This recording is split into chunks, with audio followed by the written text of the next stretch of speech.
Hello everyone, and welcome back to the Potato Gamer Plays Dead State. This is episode 4, if you've been following along so far. I appreciate your viewership, and what we're going to be starting off today is maximizing the amount of time that we have per day to gather supplies. So we have until about 8 o'clock every night before our characters will become fatigued for the next day. So our next stop is just to search a little bit around to see what we can find that's close by to home base. See if we can't spend a bit of time, go ahead and do that. Alright. Old church, huh? I'll tell you, in a zombie apocalypse, huge congregations of people, and that's churches, hospitals, that kind of thing. Avoid stuff like that, like the plague. You know, not to say that if you're religious or anything along those lines, that it's, you know, not a good thing to follow your faith during a time of crisis such as this, but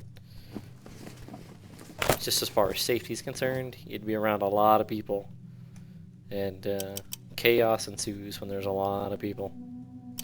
See if we can't sneak up real quick. No such luck. Gotta really learn how to get better at timing that. Okay, so we're gonna move Joel over here behind it. Now see if we can't move her up here. Unfortunately, neither one of them can attack it this turn. Alright. Matched a good old hit on it. Let's hope that we don't take a whole lot of damage from this. Sweet, sweet, sweet. It missed us. Alright, so we're going to take that one down in just a couple of rounds.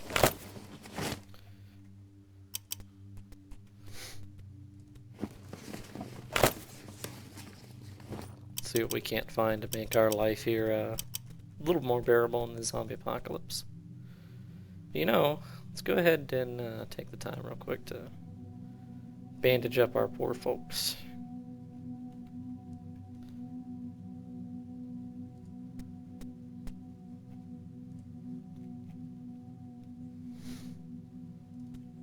Alright, got a car right here. Let's see what we got. Gasoline, that's ever important. These kinds of situations, once certain non-renewable resources are gone, they are gone. Okay, so we move one right there. We should be able to hit this one.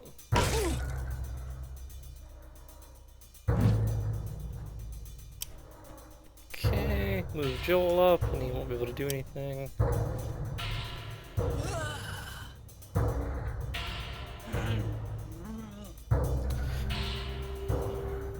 So if the zombie apocalypse were to ever actually happen, what do you guys think that your first move would be as far as survival is concerned? What would be the first thing that you would do?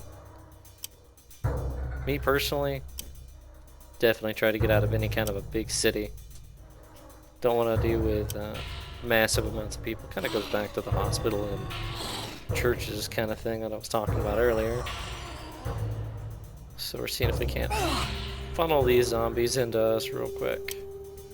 Move Joel here. Alright, he managed to still have enough hit point, or action points to get a hit in. And she should be able to get 2 in. Though, poor Renee, she's not very good at the melee combat.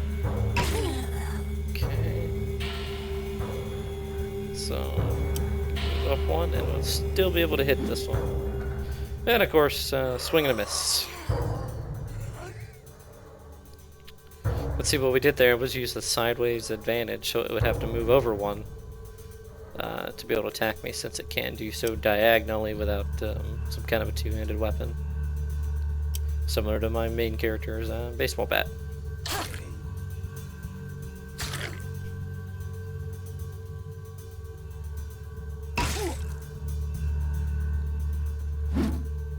Gotta use just what small amount of attacks we can in this game, since there's not really a cover system or anything like that. And it appears that that main character kind of went down pretty bad.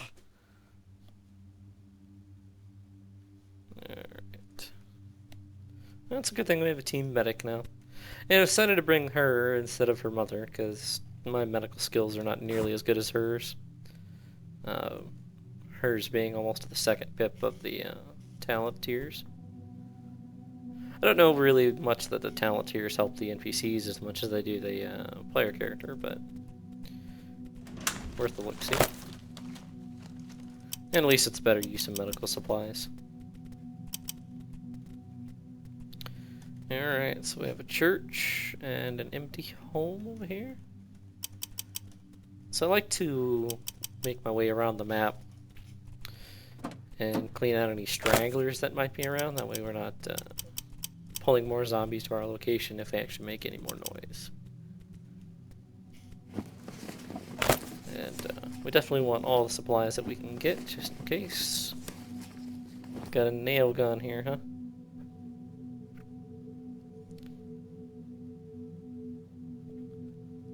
Okay.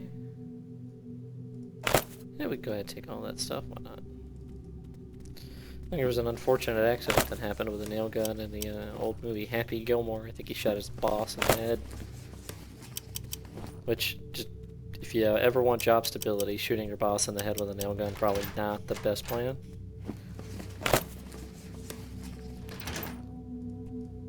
Okay. A lot of worms and stuff. So I did do a little bit of research on some of the things that we should pick up and some that we shouldn't, like our good old friend the rat, the apocalypse chicken, which I'm still saying is totally not rat. It's definitely gonna be pigeons.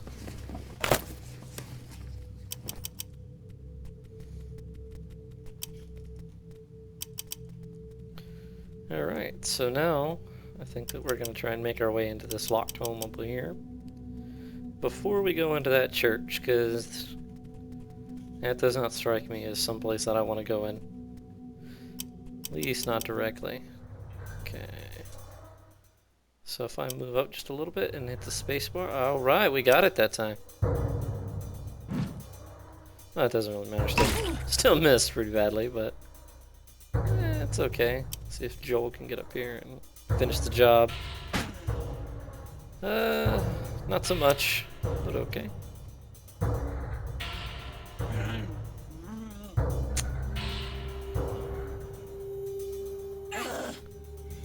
Oh man. Oh! Wait, there's a retaliation function? Oh, why did my character do that? Oh well. Okay, open that. Oh, bullets! Not that we really have any kind of gun that can use those kinds of bullets yet, but hey, you know, it's a start. Go ahead and bash open our door here. So we're gonna go ahead and make this real quick as we set off that alarm, which may be a good thing. A board game candy ship. You ate my candy ship. Like that's got to have the warning on there. Pieces should not be eaten or put in the mouth. You know, that's unfortunately how things are in America, you know? You got your TV dinners that say, caution, may be hot after heating. As if that wasn't entirely obvious, but, you know, sue happy country that we are. Yeah. It's a sad state of times in a country when you have to warn your citizens that if you heat something up, it may be hot.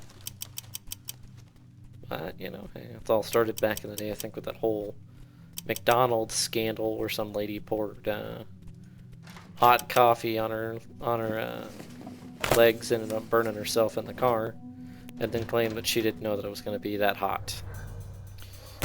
And that's why even coffee cups are labeled caution hot nowadays. But see, in the zombie apocalypse, if that were to happen, those are at least the first people that you know are going to end up being cold out. So I guess that's, you know, small blessings, right?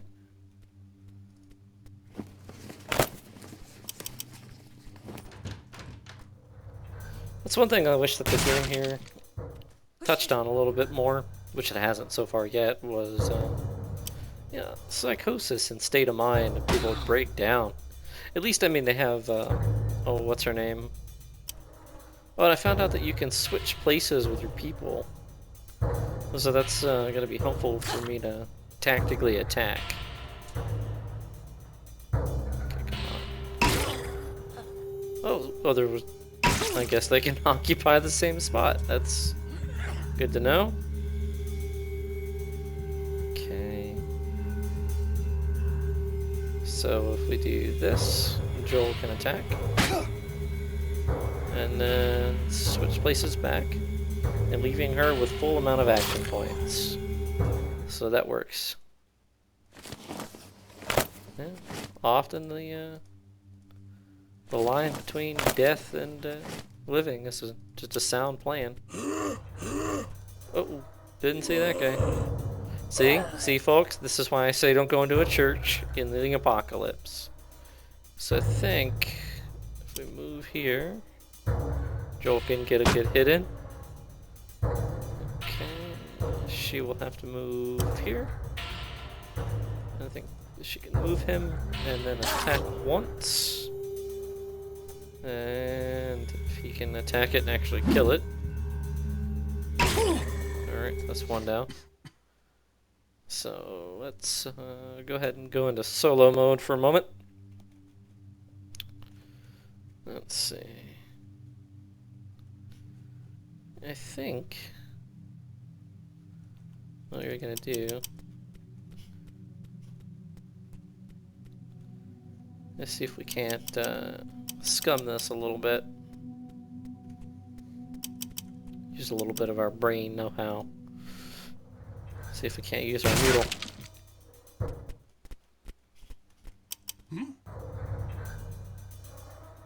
Okay. Move her up and around. We're just gonna see if we can't wait for this one to move on up. So we're gonna attack it and then move back. Run her up here. And so like I said, if you move up and attack at a diagonal, the zombie will have to move either here or here to be able to attack me. Okay, so we triggered some of those to move up to the front over there. What that's gonna allow me to do is move Renee back in here.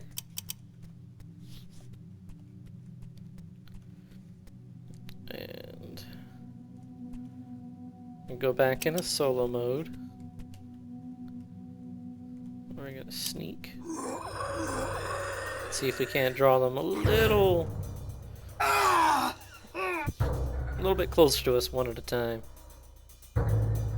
Okay. Joel's gonna have to go the long way around, it looks like.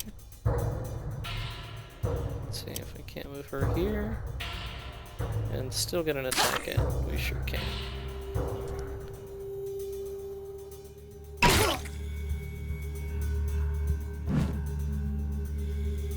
Okay, so we're at kind of a bit of a risk now, so I'm going to back up one and let her take the next hit. Because I know that she can counterattack now. Not that she stands a very good chance of doing that, but I'm going to move Joel here and wait. And then we're going to use her last action points to go ahead and bandage herself. Or not, I guess it's just gonna skip my turn. So we're gonna take a quick moment.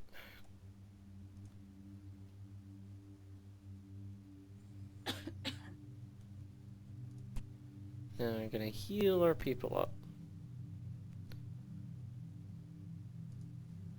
Now we are looking in pretty rough shape for tomorrow though, with the whole negative hit points. I'm not really sure exactly how much of that heals per day, but hopefully, you know, 25% or so, well, at least, you know. Not real sure, I haven't looked that up.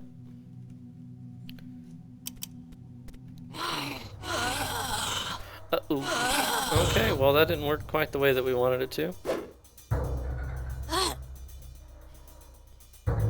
Okay. So good old Joel's gonna move right here. Let's see if we can't. Oop, nope. Move it back one. Well, we can move her here. So we can't get at least one hit in here. Okay, so we do stand a chance of killing this one outright, which will let us do this to that one.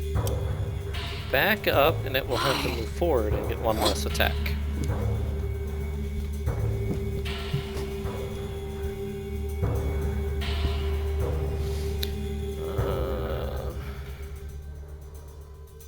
So if we move here, oop. What we want to do, Joel, move him up,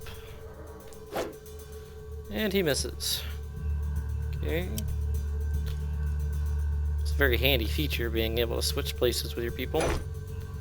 Not that they seem to be helping too much in the whole grand scheme of things as far as melee.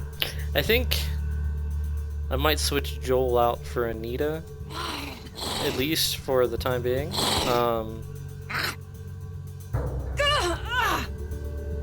And that's mainly because she's better in melee combat than good old Joel here, who only has, well, no, he's got a couple of points, but he's better at a gun with a gun. He's got the only gun that we have so far, at least the one with enough bullets to actually do anything. So we're gonna scoot her right there. If I move here, there we go.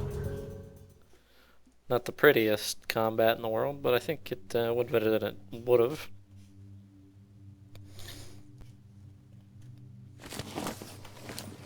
And I think that in the zombie apocalypse, the biggest factor that the zombies are going to have an advantage, obviously, other than, well, realistically being immortal outside of, depending on the universe that you're in, you know, a bullet to the head or something along those lines,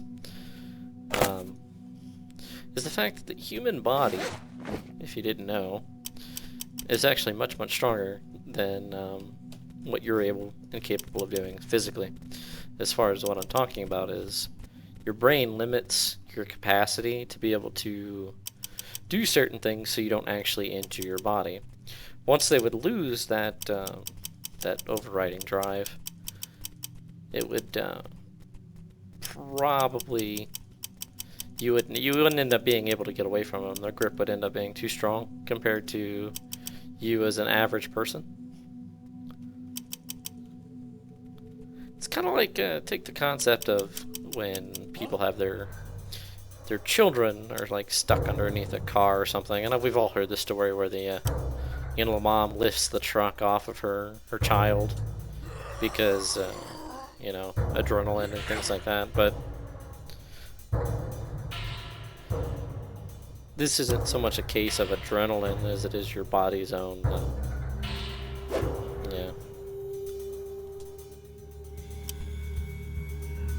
taking in the ability to survive based off of that. Because wounds are in breaking your arm, being able to actually do so with human strength is not going to actually help you in the long run. I'm going to move back and let Joel take this hit.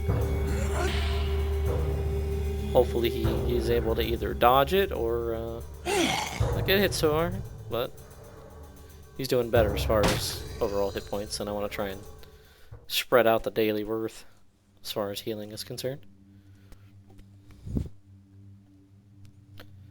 We sure are burning through our medical supplies. That would be one of the big concerns in this kind of a situation, is medical supplies.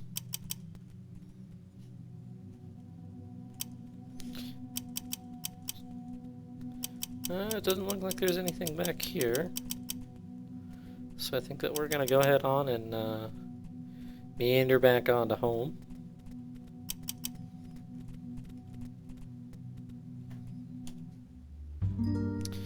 So we have approximately 2 hours before we have to be back to our flag here in home base. So what we're going to do is move on up here a little bit. Abandoned cars. Okay. Well, maybe we can pull some gas or something. Alright. Oh! Didn't even see that one.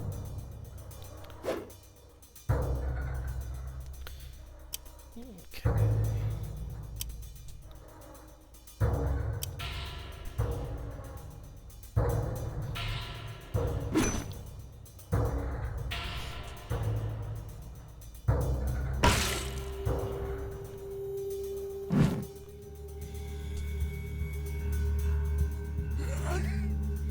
Alright, come on, see if we can't dodge some of this.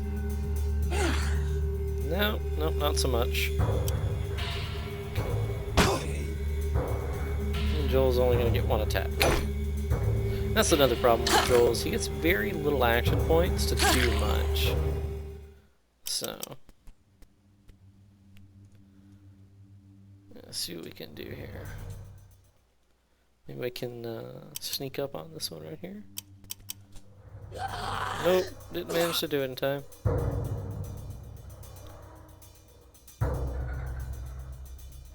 I think we're gonna go ahead and put Joel right here for now.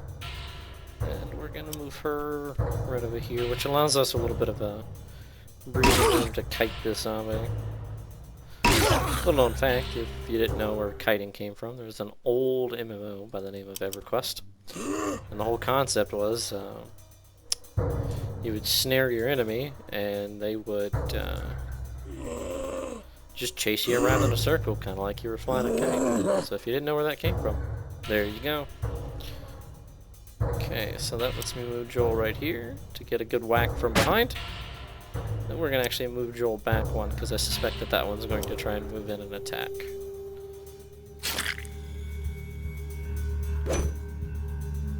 And let's see if we can't kill this guy. Yeah, see? Told you. Ah, see, that's how we were able to use it. Just press the button before they got close enough to us. And there we go. Dead zombies. What do we got here? A bicycle helmet. Hey, you know what? There's an age-old saying, if it's stupid and it works, it's not stupid. But that means I am going to have to get rid of my fedora. Sorry, ladies.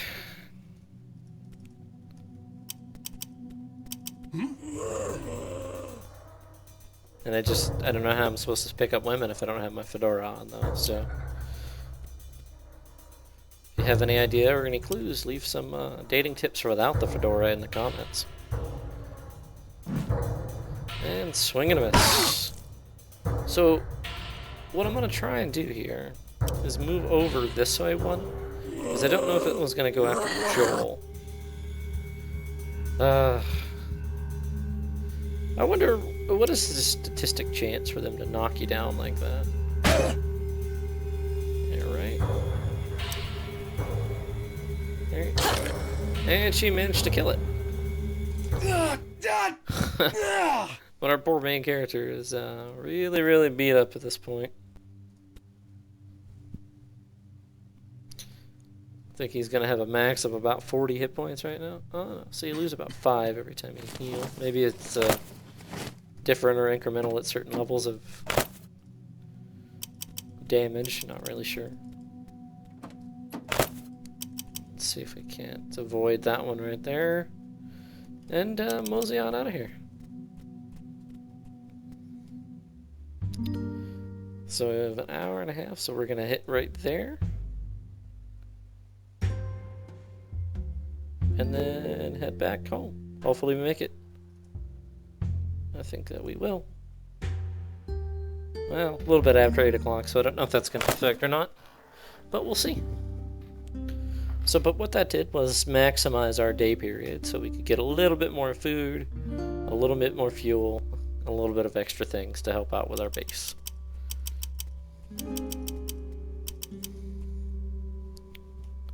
And what we can also do is before the end of the day, you get a screen that gives you a score for your morale.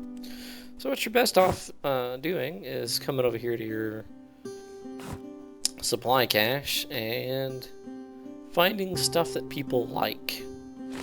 Let's say somebody asked me for the deodorant, and I've heard and I read that this was a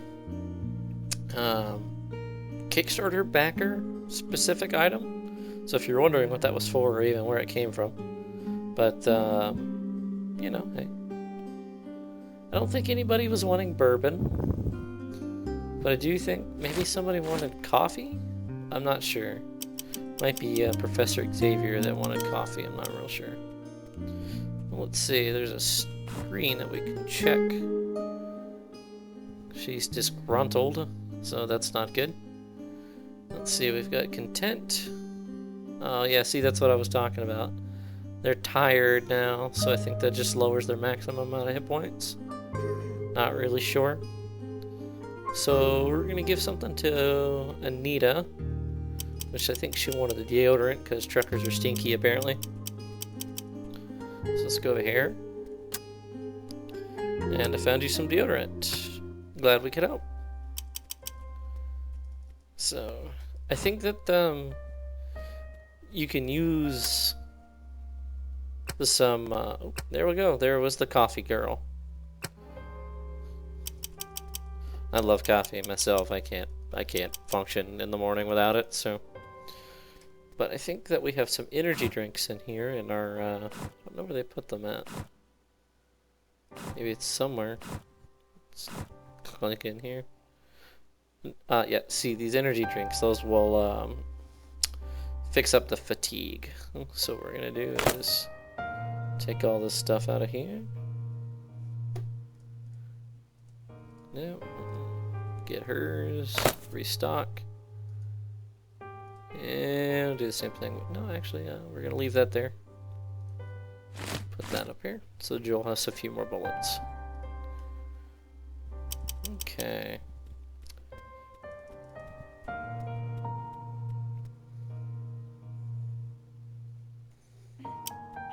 And we're gonna come up here and end the day, since we're out of time for the exploring day anyway. Yep. So see, that helped a little bit, I think, with the morale by giving out that luxury item to your teammates. So we got a little bit of food. We lost, let's see, 18. So not too bad. We gained 136 and only lost 18, so I'm sure that'll change throughout the course of the game when we get more people. So alright, generator's running, and we're gonna continue. Okay, medical supplies. Alright, yeah, antibiotics would be a very important thing to have here in the zombie apocalypse, because people take for granted, you know, things like most medical cares. You end up getting a small infection and this kind of thing, and you'll end up dead. You know, that's why back in the day, before vaccines and antibiotics, most people lived to the ripe old age of, you know, childbirth. Yeah, all right. So let's see, what do we know about this dude? So we know his name is Doug. Alright, well then let's see if we can't save Doug. So they mark stuff on our map. That would have been handy to know if you could have done that beforehand or spent some time penciling those things in. Well, see, I'm not even going to ask that option because I've already discussed that today. This would be a terrible idea. But, you know, things that most people wouldn't look into is, you know, like veterinarian clinics. Animals use a lot of the same kind of medicines that we do. Alright. Let's see, we'll have them by the end of the day.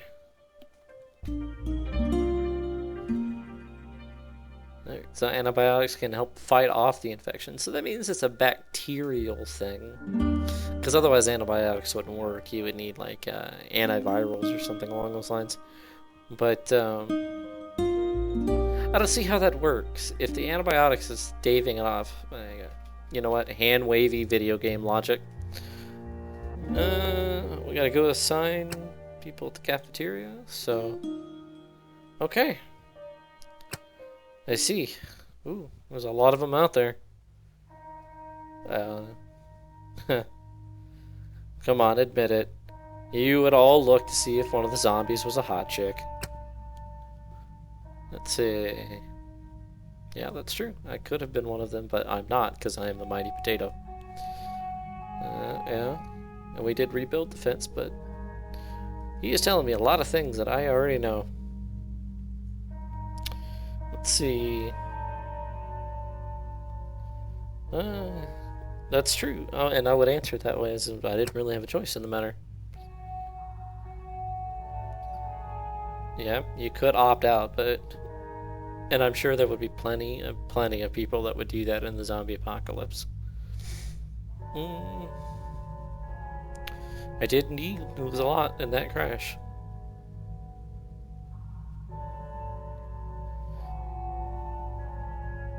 Okay. I got it. Time for a morning workout. Okay. Let's see. So we ended the day at 50. Our maximum is 100, and the day gave us 12 hit points back. So, okay.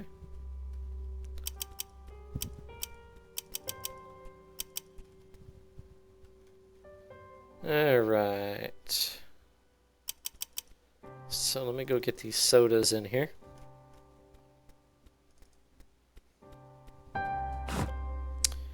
Let's see. There they are. Let's see how we use these on our beam. I don't know if you have to do it now or when you're in the field, but we'll find out together. Okay.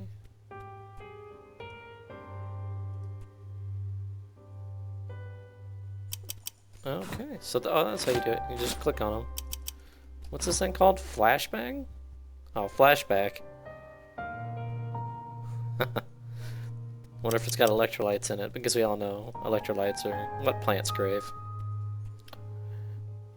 Alrighty, folks. So we're gonna go ahead and end the episode here. All of you take care. This is the Potato Gamer signing out.